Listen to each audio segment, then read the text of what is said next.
Merhaba arkadaşlar. Bu videoda sizlerle insanlığın başlangıcından itibaren toplumsal yapılarımızın nasıl evrildiğini anlamaya çalışalım ve bu bağlamda insanlık tarihinin derinliklerine inerek avcı toplayıcı toplumların küçük gruplar halinde nasıl yaşadıklarını ve bu yaşam biçiminin nedenlerini keşfedelim. Ayrıca tarımın keşfiyle birlikte toplumsal yapılarımızda meydana gelen büyük değişiklikleri ve dinin ortaya çıkışını inceleyelim istiyorum. Hadi bu büyüleyici dönüşümün nasıl gerçekleştiğini ve toplumsal yapılarımızın nasıl evrildiğini anlamak için zaman tünelinde bir yolculuğa çıkalım. İnsanlığın başlangıcına doğru gidersek muhtemelen göreceğimiz yapı avcı toplayıcı insanlardır ve bunlar büyük ihtimalle küçük gruplar halinde yaşamaktadırlar. Bunun temel nedeni erken dönem insan toplumlarının yaşam biçimlerinin doğayla sıkı bir etkileşim içinde olmasıdır. Avcı toplayıcılar yiyecek kaynaklarını doğadan avlayarak veya toplayarak elde ettikleri için sınırlı olan bu kaynaklardan verimli bir şekilde yararlanabilmek adına küçük gruplar halinde yaşamak zorundaydılar. Birincil olarak büyük grupların aynı alanda uzun süre kalması çevredeki kaynakların tükenmesine yol açabilirdi. Bu nedenle küçük gruplar daha geniş alanlara yayılmakta ve yer değiştirmekte, daha esnek bir yaşam tarzı sürmektedirler. Ayrıca erken insan toplumları göçebe bir yaşam biçimi benimsediğinden bu küçük gruplar sürekli hareket halindeydi ve büyük grupların taşıma kapasitesi sınırlıydı. Toplumsal yapıyı da göz önünde bulundurursak küçük gruplar daha etkili bir iletişim ve işbirliği kurabiliyorlardı. Her birey birbirini tanıyabiliyor, kaynakların paylaşılmasında ve avlanma gibi işlerde daha koordineli hareket edebiliyordu. Büyük gruplarda ise bu tür etkileşimler daha karmaşık hale gelir, uyum sağlamak ve birlikte hareket etmek zorlaşırdı. Son olarak avcılık faaliyetleri de küçük grupların avantajına çalışıyordu. Avcılar küçük gruplarda daha etkili bir şekilde avlarını takip edebilir ve işbirliği yaparak daha verimli sonuçlar elde edebilirlerdi. Bu tür faaliyetler uzmanlık ve koordinasyon gerektirdiğinden küçük grupların birbiriyle yakın bir şekilde çalışması çok daha uygun bir yapıydı. Bu nedenle erken insan toplumlarının küçük gruplar halinde yaşamaları, çevreleriyle uyumlu ve sürdürülebilir bir yaşam biçimi oluşturmanın bir sonucu olarak ortaya çıkmıştır. Tarımın keşfiyle birlikte topluluk yapılarında önemli değişiklikler meydana gelmiştir. Artık insanlar yalnızca doğadan yararlanmakla kalmıyor, aynı zamanda tarıma dayalı bir üretim sürecine giriyorlardı. Tarım, işin aşamalara ayrılması, gözleme ve deneye dayalı bir bilgi birikimi gerektiriyordu. Ekim ve biçim işlerinin zamanlaması gibi ayrıntılar, insan topluluklarının yaşamını düzenlemek için dikkatle belirlenmesi gereken unsurlar haline geldi. Bu da toplumsal yapıyı organize etme ve işbirliği yapmak için yeni bir düzeni gerektiriyordu. Bu gelişimle birlikte insan toplumlarının hayatta kalması için ihtiyaç duydukları temel gereksinimlerin yanı sıra bilgi de önemli bir rol oynamaya başladı. Ancak bilgi edinme süreci sezgilerden çok gözlemler ve deneyler üzerine kurulu bir yapıya dönüşmüştü. Bu durum insanın sürekli olarak dünyaya geliş amacını sorgulamasına yol açtı. Toplum düzeninin temelleri atıldıkça insanlar hayatta kalabilmek ve daha fazla bilgi edinmek için kendilerini motive etmeye ihtiyaç duyuyorlardı. Bu içsel motivasyon toplulukların sürekli olarak sorgulamalar yapmalarına ve deneyler gerçekleştirmelerine olanak tanıdı. Ancak bu süreçte bir nevi varsayımlar üzerine kurulu bir bilgi edinme çabası ortaya çıkmış olmalıydı. Bu da zamanla doğruyu bulmak adına yalanlar ve yanıltıcı bilgilerle beslenen bir sistemin gelişmesine neden olmuyor. İnsanlar bu bilgiyi edinme arayışlarını sürdürebilmek için belirli inançlar ve ritüeller etrafında birleşmeye başlamışlardı.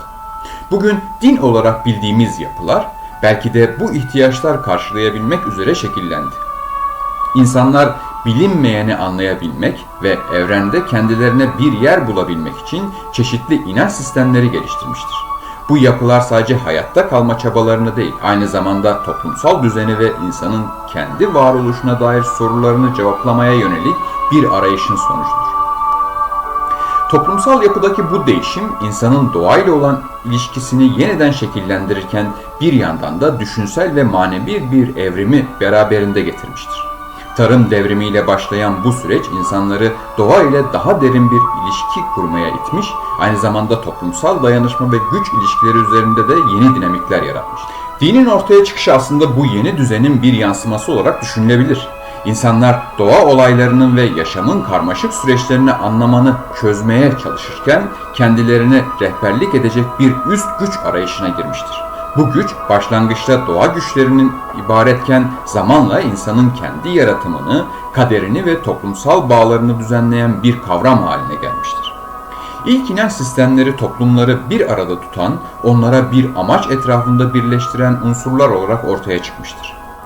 Zamanla bu inanç sistemleri daha organize bir hale gelmiş ve din sadece manevi bir yönelim olmanın ötesine geçerek toplumsal yapıyı düzenleyen bir güç haline almıştır. İnsanlar yalnızca hayatta kalmak için değil, aynı zamanda kimliklerini ve toplumlarını tanımlayabilmek için de dine başvurmuşlardır. Dinin toplumsal yapı üzerindeki etkisi insanların birbirleriyle olan ilişkilerini, ortak değerlerini ve toplumsal normlarını şekillendiren güçlü bir araç haline gelmiştir. Dinin işlevi burada çok yönlüdür. İlk başlarda din insanların günlük yaşamlarının bir parçası olarak avcılıkla ve tarımla ilgili ritüelleri, doğa olaylarını anlamlandırmayı içerirken zamanla toplumsal düzeni sağlamak, adaletin ve moral değerlerin temellerini atmak gibi yeni işlevler kazanmıştır. Toplumsal bir düzenin inşası sadece ekonomik ve fiziksel gereksinimlerin karşılanmasıyla sınırlı kalmıyor. Aynı zamanda insanlar arasında bir ahlaki birlik oluşturmak, onlara bir yön tayin etmek için dini inançların gücü devreye girmiştir. Bu süreç dini yapıların sadece bir inanç biçimi olmaktan çıkarıp toplumsal yapıyı düzenleyen, toplumun davranışlarını şekillendiren bir sistem haline gelmiştir.